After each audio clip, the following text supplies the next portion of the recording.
Blessed love and peace. Another addenda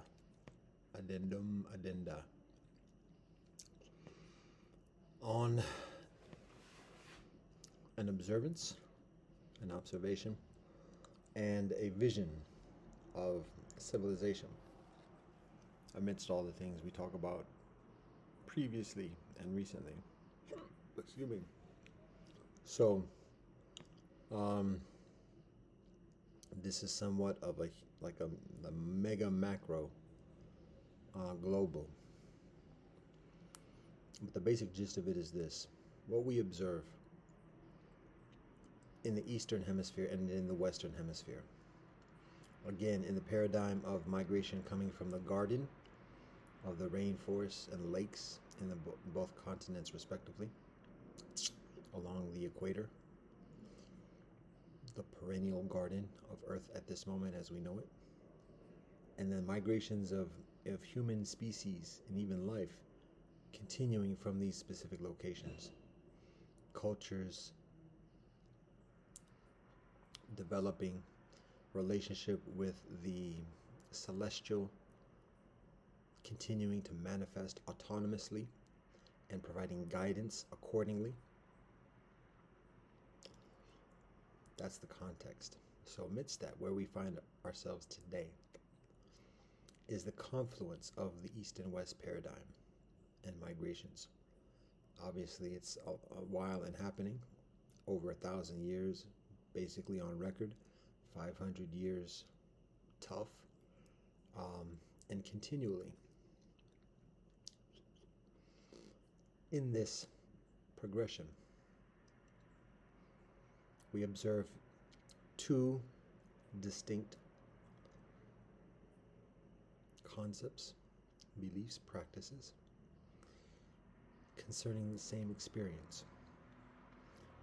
Two different benefits of the same experience, very different benefits with very different natures and implications, severe implications, coming together and requiring reconciliation of sameness as well as continuing simultaneous differentiation. What am I talking about? The wheel.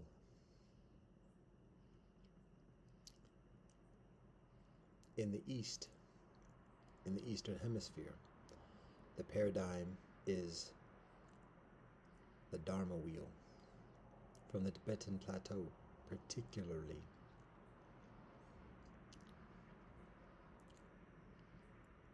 the Dharma wheel. In the West, in the Western Hemisphere, native heritage, native culture and tradition, we recognize it as the medicine wheel.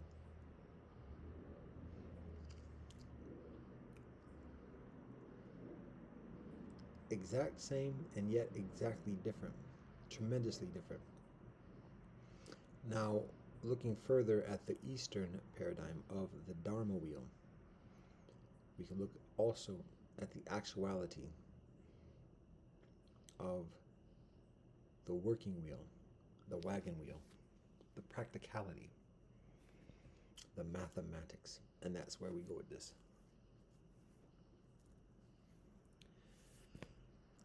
Recognizing that there are basically two very different decisions concerning the wheel,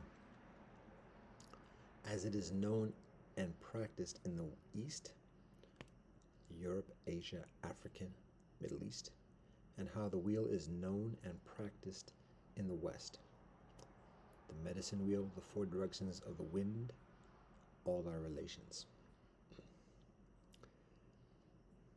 In the East, in that paradigm of the Dharma wheel fused with the wagon wheel, there is a fundamental dichotomy and decision whether to live the ascetic life dedicated to spiritual pursuit or to live the earthly life and build up those chariots and wagons and civilization. Simultaneous, binary in the Eastern paradigm.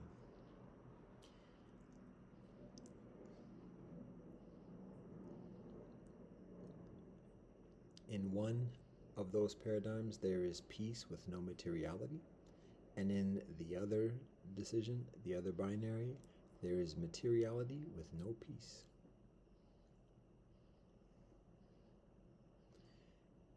In the Western experience of Native heritage, the medicine wheel, there is acknowledgement and respect for all our relations. Amidst tripping, trials and tribulations, thunder and lightning, continual experience of the medicine compared to the Eastern experience of the mathematics. That's what the decision is, whether we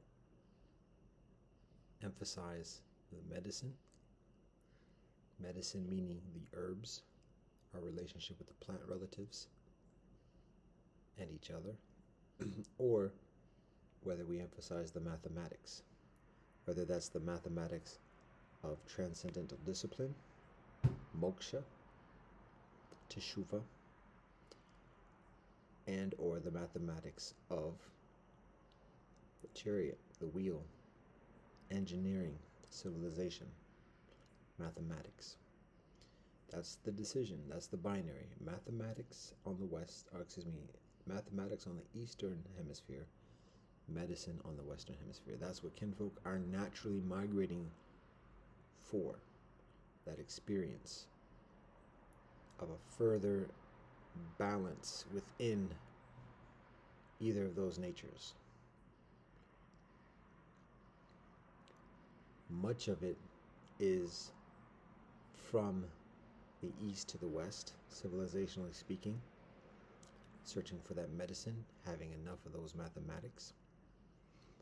But at the same time, there's migration from the West to the East,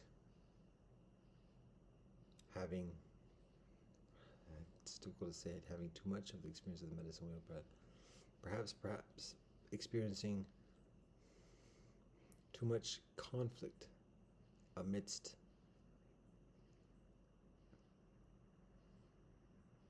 a presumption of the medicine wheel, meaning like presuming it always being available, perhaps one way.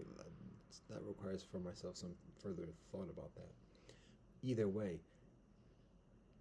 a migration towards the mathematics, gaining, that's right there, gaining further earthly advantage in competing with even one's own kinfolk, either spiritually or materially. And so letting go of some of the natural medicine in order to grab a certain increasing amount of the mathematics. That's it. And again, we can recognize there ain't no one of each of those evil per se. Mathematics, we're saying simply mathematics and medicine. That dichotomy, that called binary. Yin and yang. Those are the civilizational paradigms, and that's what's happening right now, is a balancing of that, because in the past 500 years, we've had the physical migration, but it's only natural for the physical migration to initially and predominantly occur temporally from the east to the west, because that's the wheel. It's further mobile. Although lots of that migration is precipitated through the sail ships. Same thing. Mathematics. So it's only natural for the meeting point to be perceived as existing predominantly within the west entering into the east. But even amidst that, there is a counterbalance of the west. Did I say the west into the east? It should be the east into the west. There's a counterbalance of the west migrating into the east, if not physically, mentally, psychologically, spiritually even, relationally. And that's what the East is yearning for still, medicine amidst the mathematics. And that's what the West is yearning for still, mathematics amidst the medicine, until both sides experience a proficient level of balance. And then they're emerging another different paradigm that throws everything on its head. So in the meanwhile, this is what we're observing, and that's guiding the migrations, that's guiding the perceived conflicts, that's guiding the theaters and the scripts and the schemes and otherwise. that basic primordial experience dichotomy relationship of medicine and mathematics. Now, what we observe in terms of like temporal, tangible geopolitics is this: amidst the continuing unraveling and dissolution of much of the Western constructs, democracy, republic, and further. Um, this is, I'm trying to think of how to articulate this, how to frame this, because we're not trying to like share a prediction. We're not trying to like advocate policy. We're articulating nature so that people can be mindful of this, consider it, and then like find the optimal balance and peace and cooperation amidst these considerations. But it's basically this: with the increasing and effective dissolution of constructs in the West, and they're emerging another paradigm of formal governance and otherwise in the Western Hemisphere, the land of the United States. And additionally, here we go with closing eyes. Now let's get ready for sleepy time talk. What we observe is like how that plays out. A scenario or a component scenario of how that plays out. So again, obviously, when there's the dilution or the diminution of a superpower, or whatever, then who feels in that space? Who has the quality? Who has the skill set to effectively administrate the conditions, law, economics, trade, peace, security amidst these conditions, relationship, family, otherwise in these conditions. And so here's just like I said, a component scenario. It's like this. Obviously, look at China, look at Japan, look at Eastern Asia as a civilizational phenomenon, as a civilizational paradigm. What we recognize is this: China doesn't have the characteristic and doesn't have the history of conquering and establishing empire in foreign lands. It seems as though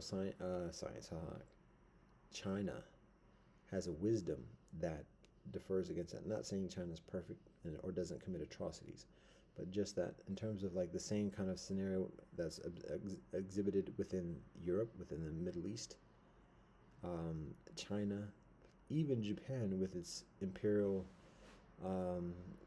sunshine and otherwise, also doesn't have that history or seem to have that intention in amidst the eventual return of Japan as a superpower in the world experience. It's simply a matter of time, and that's not like hype or whatever else. It's just like what seems is like a fixed thing of continuation in terms of the power check that the U.S. has amidst Japan and limiting its military, and additionally, that's not a permanent thing. That's not an eternal thing. And when that's officially like dissolved, then not saying like Japan racing into like a superpower imperial domination mode or whatever, but just like then having further shackles off in terms of operating in the world sphere of geopolitics, and which is evolved at this point. It's not even a matter of having empire. It's a matter of which at the moment, I mean, basically the shackles are kind of like fake. It's like that's not even how kinfolk flex, generally speaking. It's involved somewhat intrinsically, indirectly, as an eventuality, perhaps, which Japan still has, to be honest, basically. But the actuality in terms of domination, geopolitics, and traditionally is through science, genetic engineering, genetic diseases, and other types of chemical and other science-based afflictions. That's one thing. Sabotage and whatever through telecommunications, internet, and otherwise. That's like the warfare predominantly of this era. It's not militaries and military bases and bombings and stuff like that. That's an antiquated theater. So recognizing that, Japan is already involved in terms of that type of flex. And amidst the dissolution of what's happening with what exists within the United States in terms of governance and otherwise, there being a power vacuum. So, long story short, what we're saying here is that um, even though there is that scenario of foreign entities um, uh, scooping in and trying to take a slice of what's been left or abandoned by the preceding power structure, what we observe is that that's not the likely scenario. That's not the history either of China or even Japan or Korea or other kinfolk in East Asia. Even India, that's not India's nature either. Um, but at the same time, China is extremely prudent in diplomacy and making arrangements. And even if it doesn't have the interest of conquering officially another land and setting up an empire and calling itself New China, what it does have a keen interest in and a savvy and effectiveness in is brokering arrangements that are increasingly favorable, whether it's eventual resource harvesting or let's say we could say pillaging of resources from a certain area or whatever through the auspices of the standing government in that place, or other types of diplomatic long-term, much down the road kind of arrangements, including here on this continent. So, in that scenario of the U.S. dissolving and they're emerging like the power vacuum, what this scenario involves is actually East Asia talking directly with native kinfolk, because what China does have an interest in is the medicine, not science medicine, traditional medicine, and not necessarily even native Western Hemisphere medicine, but even China's own traditional medicine. And for China to have further sanction and space and liberty and support to practice regularly, normally, mainstream Chinese traditional medicine amidst the recent historic prevalence of science-based medicine. And so the necessity of working a relationship and negotiation with native heritage kinfolk on the Western Hemisphere to facilitate that, a balance of influence in the geopolitical experience, gaining some leverage concerning the ongoing science power structure, even after the dissolution of the republics and democracy in the United States as a formal government. Science continuing, and science continuing to need to attach itself to some type of governance, and science continuing with an incentive and a necessity and motivation of imposing science on others. So China, um, traditional China, old school China, working with native kinfolk of this Western Hemisphere to establish a global culture where traditional medicine is increasingly, quote unquote, empowered or present. How about that? You don't have to empower natural medicine. It's just a matter of being present. Is increasingly present within the further hierarchies of governance, of world governance. And that provides China with further autonomy in being Chinese rather than being scientific.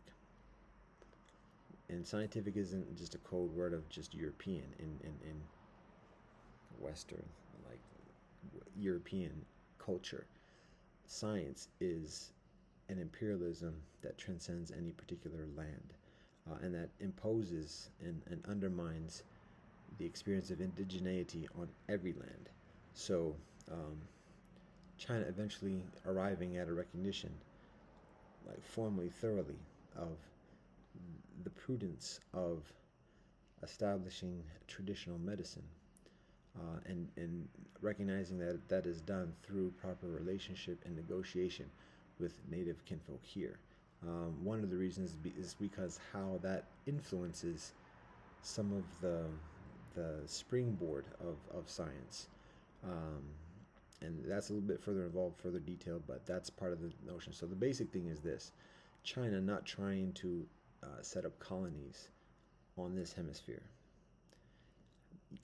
but at the same time making arrangements and providing support for power structures, particularly indigenous power structures, to be further independent from science, as a way of optimizing the experience of independence from science in the global sphere, which enables China to be increasingly Chinese.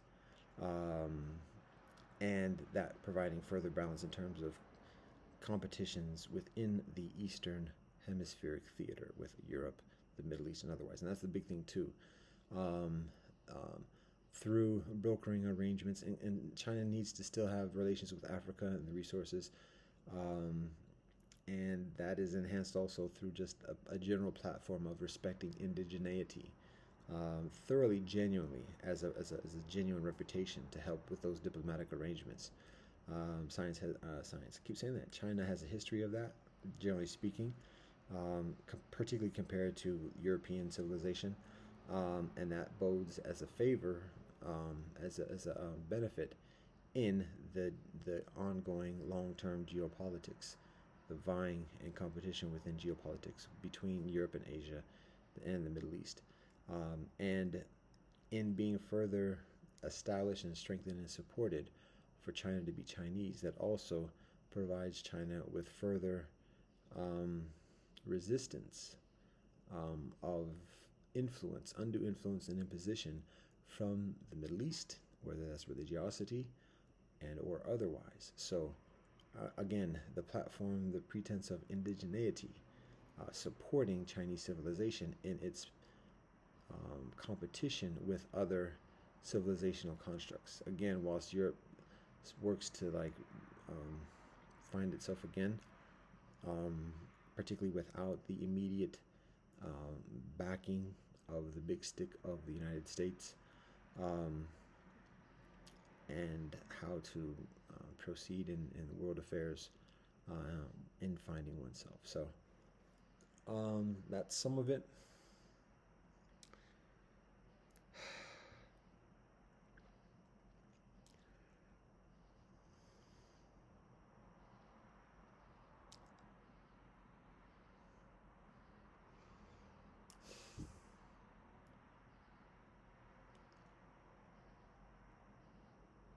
And that's just China I was talking about, but I mean that applies to Japan in many ways. That applies to Korea. That applies to other nations from East Asia.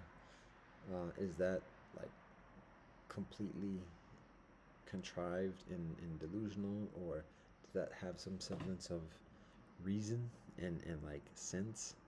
So it's shared for reasoning and consideration, insight. Because if people are just relying upon the domestic trope, like that's much further silly than what I just say.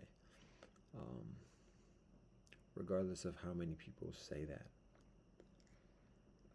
Truth we look for, we remember, we share, much as possible, humble, compassionate. Anything else at this moment?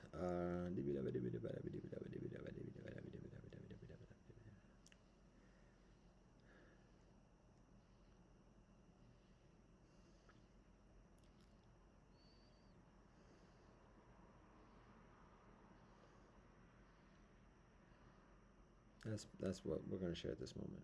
So we go all thanks and praise the Most High Elohim. Blessed love and peace in Rastafari.